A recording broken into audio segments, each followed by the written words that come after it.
আজ আমরা সরাসরি আপনাদের সাথে সংযুক্ত হয়েছি চট্টগ্রাম প্রেস ক্লাব এলাকা থেকে, যেখানে কারিগরি শিক্ষার্থীরা আজকে 6 দফা দাবিতে আমরণ অনশনের ঘোষণা দিয়েছে। এই নিয়ে আজকে ঠিক আন্দোলন করে যাচ্ছি, যুক্তিক আন্দোলন, কিন্তু আমাদের এই যুক্তিক আন্দোলনে আড়াইটা থেকে চট্টগ্রামের এই প্রেস ক্লাব এলাকায় রাস্তার মধ্যে অবস্থান নিয়েছে আন্দোলনরত শিক্ষার্থীরা। ফলে জামাল খান এলাকায় দুমুখী যে রাস্তা আছে সেখানে একটি রাস্তা বন্ধ আছে এবং আরেকটি রাস্তার মধ্যে শিক্ষার্থীরা অবস্থান নিয়েছে। দর্শক, আমরা একটু আন্দোলনরত শিক্ষার্থীদের থেকে জানার চেষ্টা করব আজকের এই আমরণ অনশন আপনারা কিসের জন্য ঘোষণা করেছেন এবং আজকে আপনাদের দাবি এবং আমাদের দাবি হচ্ছে 6 দফা। আমাদের ডিপ্লোমার দাবি হচ্ছে 6 দফা। আমাদের দাবিগুলো মেনে নেওয়া পর্যন্ত আমরা রাস্তা থেকে উঠতেছি না। আর অনেকবার আমাদের উপদেষ্টারা বসবে বলে কিন্তু বসে নাই। এটা হচ্ছে আমাদের সাথে পুরো অন্যায়। 2013 সাল থেকে আন্দোলনটা চলতেছে, কিন্তু কেউ মানতেছে না। 13তে আমার ভাইরা আহত হয়েছে এবং 25 সালে আসে কুমিল্লাতে হামলা হয়েছে। কেন? আমরা বাংলাদেশের নাগরিক না? আমরা কি অধিকার যোগ্য না? আপনারা কি প্রতিটা জেলার লাইনে যারা আছে, প্রতিটা জেলায় একটা বিশ্ববিদ্যালয় আছে। আমাদের একটা বিশ্ববিদ্যালয় পুরো একটা বিশ্ববিদ্যালয় যে হয়, আমাদের সেমিস্টারে হাজার প্রতি সেমিস্টারে আমার মনে হয় 1 লাখের উপরে বাইর হয়। তো এগুলো 1 লাখের সিটে 1 লাখ স্টুডেন্ট অ্যাপ্লাই করে, সব ডুয়েটে 1200 সিট। তো 12 সিটের জন্য 1 লাখ মানুষ ইয়া করে, এখানে টিকবে কিভাবে?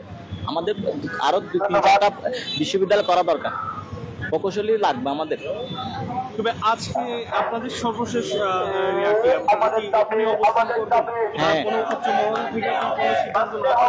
সিদ্ধান্ত আমরা অনেকবার জানিয়েছি, ওনারা 2বার বৈঠক বসছে, রমজান একবার বসছে, এখন কিছুদিন আগে 2 দিন আগে আবার আমাদের সাথে বসছে, কিন্তু আমাদের দাবিগুলো বসে কিন্তু মানবে বলে কিন্তু বসে আমাদের রাস্তা থেকে তুলে নিয়ে মানে দাবিগুলো মানে একেবারে দমন করে দিবে। কিন্তু আমাদের নিয়ে গিয়ে এখানে আমাদের অপমানিত করে আর দাবিগুলো মেনে নেয় না। কেন?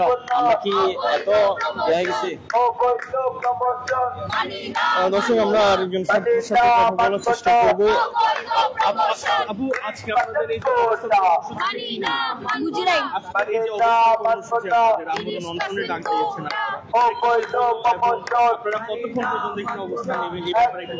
আমাদের এই অবস্থান কর্মসূচিটি হলো আজকে আমাদের এই যৌক্তিক 6টি দাবি নিয়ে। যতক্ষণ আমাদের এই 6টি দাবি মানা হবে ততক্ষণ আমাদের যে অনশন, আমরা এই অনশন ছাড়বো না, আমরা রাজপথ থেকে যাব না যতক্ষণ আমাদের দাবিটি মানা হবে।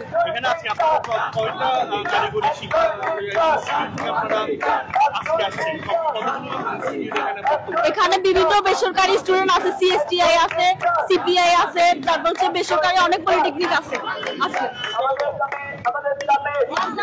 দর্শক, আপনারা যতক্ষণ দেখছিলেন আমরা ছাত্রছাত্রীদের সাথে কথা বলছিলাম। এখন বর্তমানে তারা এই আন্দোলন অবস্থান কর্মসূচি নিয়েছে চট্টগ্রামে প্রেস ক্লাব সামনে।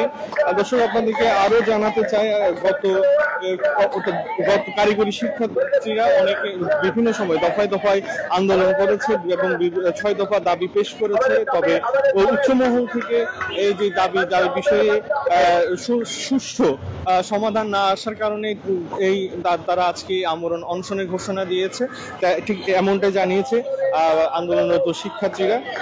দর্শক, আপনাদেরকে আরো একটু জানিয়ে দিয়েছে, গত বুধবার থেকে এই 6 দফা দাবিতে চট্টগ্রাম সহ দেশের বিভিন্ন স্থানে দফায় পলিটেকনিক ইনস্টিটিউটের শিক্ষার্থীরা বিক্ষোভ করেন।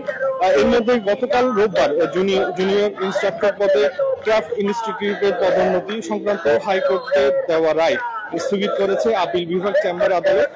পরবর্তীতে হাইকোর্টের রায়ের বিরুদ্ধে করা এক আবেদন শুনানি নিয়ে আপিল বিভাগে চেম্বারের বিচারপতি মোহাম্মদ রেজাউল এই আদেশ দেন। একই সঙ্গে আবেদনটি আগামী 18 মে আপিল বিভাগে নিয়মিত বেঞ্চে শুনানি করতে বলা হয়েছে।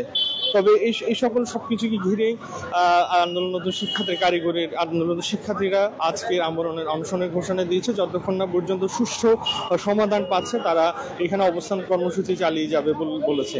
দর্শক, এই পর্যন্ত আমরা আবারও আপনাদের সামনে উপস্থিত হবো অন্য কোনো বিষয়। ঠিক ততক্ষণ পর্যন্ত সি ভয়েসের সাথেই থাকবো।